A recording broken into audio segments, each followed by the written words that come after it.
Kita beralih ke informasi lain, Saudara. KPK menetapkan mantan pejabat pajak Rafael Alun Trisambodo sebagai tersangka kasus tindak pidana pencucian uang. Penetapan tersangka dilakukan KPK usai Rafael diduga menerima gratifikasi $90.000 Amerika Serikat. Sebelumnya, tim penyidik KPK sudah menemukan bukti awal gratifikasi dalam hal pengurusan pajak oleh Rafael. KPK pun menelusuri aset atau harta Rafael yang tidak dilaporkan atau disembunyikan. Saat ini, KPK terus mengumpulkan alat bukti dengan menelusuri aset Rafael. Dalam keterangan tertulis kepada Kompas TV, Kepala Bagian Pemberitaan KPK Ali Fikri membenarkan penetapan tersangka Rafael Alun dalam kasus tindak pidana pencucian uang. Ali Fikri menyebut ini adalah penetapan tersangka Rafael untuk kedua kalinya.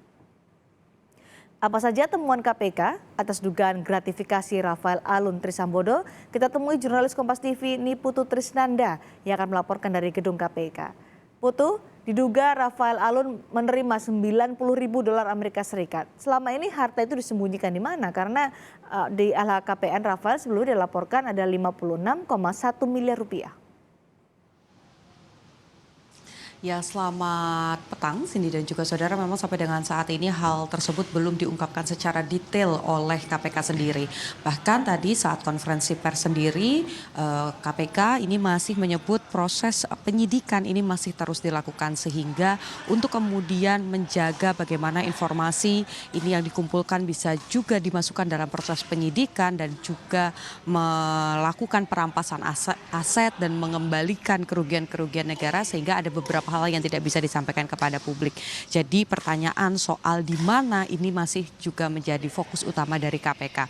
Tadi yang kemudian disampaikan KPK yang terbaru dari kasus Rafael Alun ini adalah menetapkan Rafael Alun sebagai tersangka dari tindak pidana pencucian uang. Karena kita tahu sampai dengan saat ini undang-undang yang berkaitan dengan perampasan aset ini masih digodok di legislatif dan juga dari pemerintah sendiri, sehingga belum bisa digunakan oleh KPK. Tadi disampaikan dalam konferensi pers harapannya Undang-undang perampasan aset ini bisa segera disahkan, sehingga juga bisa mempermudah kinerja KPK untuk kemudian menindaklanjuti atau dalam tanda kutipnya memiskinkan para koruptor dan merampas aset-aset yang seharusnya memang tidak dimiliki oleh para koruptor.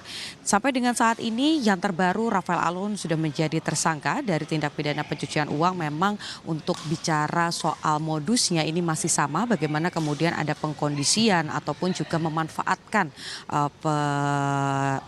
pengelolaan pajak dari beberapa perusahaan. Jadi pada tahun 2005 Rafael Alun ini mendapatkan posisi strategis sebagai penyidik pegawai negeri sipil di Direktorat Jenderal Pajak.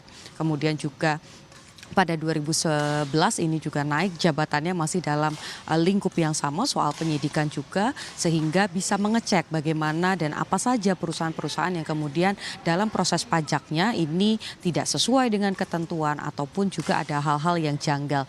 Nah, melalui PT AME yang juga sudah disampaikan oleh KPK sebelumnya, ini kemudian menjadi upaya untuk kemudian menghubungi perusahaan-perusahaan ini menggunakan jasa PT AME, kemudian melakukan pengkondisian sehingga para wajib pajak ini bisa mengakali pajak yang seharusnya dibayarkan. Dan dari tahun 2005 kemudian juga pada 2011 ini yang menjadi catatan dari KPK. Lebih detailnya lagi ini masih disimpan dulu oleh KPK. Tadi disampaikan bahkan mungkin saja angka pastinya, modusnya, kemudian cara yang digunakan oleh Rafael ini baru bisa dibuka di persidangan, sehingga kita masih menantikan apalagi temuan-temuan dari KPK. Tadi saya sempat menanyakan Cindy dan juga saudara terkait dengan bisnis properti yang dimiliki oleh Rafael Alun. Kita tahu tindak pidana pencucian uang ini tidak hanya berkutat pada korupsinya saja, gratifikasi yang diterima, tetapi apa yang kemudian dihasilkan dari upaya korupsi yang dilakukan. Nah, kemudian kemarin juga sempat viral bagaimana bisnis properti Rafael Alun ini menjamur mulai dari kos-kosan yang berada di daerah Jakarta. Kemudian ada juga beberapa yang di luar daerah. Tadi saya konfirmasi apakah kemudian ini juga ditindaklanjuti. KPK berkomitmen bahwa seluruh properti dari Rafael Alun, juga kekayaan Rafael Alun ini akan terus diselidiki, akan ditindaklanjuti, ditelusuri oleh KPK apakah memang ini hasil dari kejahatan korupsi yaitu menjadi TPPU dan bisa disita nanti aset-asetnya, atau memang murni hanya merupakan bentuk dari warisan dan lain sebagainya. Kita nantikan prosesnya nanti, Cindy. Baik, Putu, lalu bagaimana dengan modus gratifikasinya? Dan siapa saja pemberi gratifikasi kepada Rafael Alun? Apakah mereka juga akan dijerat oleh KPK? Tentu saja kalau kita bicara soal bagaimana ada tindak pidana korupsi ataupun juga gratifikasi, ini pasti melibatkan dua pihak. Bagaimana ada pihak pemberi dan juga penerima, seperti yang juga sudah dilakukan KPK sebelum-sebelumnya, upaya untuk kemudian menangkap dan juga menghukum baik itu penerima dan juga pemberi gratifikasi ini akan dilakukan. Nanti lebih detailnya lagi apakah kemudian ada tersangka baru yang akan terjerat dalam kasus TPPU dari Rafael Alun, ini masih kita nantikan lebih detailnya lagi dari KPK saat nanti diumumkan kepada publik, Cindy. Terima kasih, ini Putu Trisnanda melaporkan langsung dari KPK.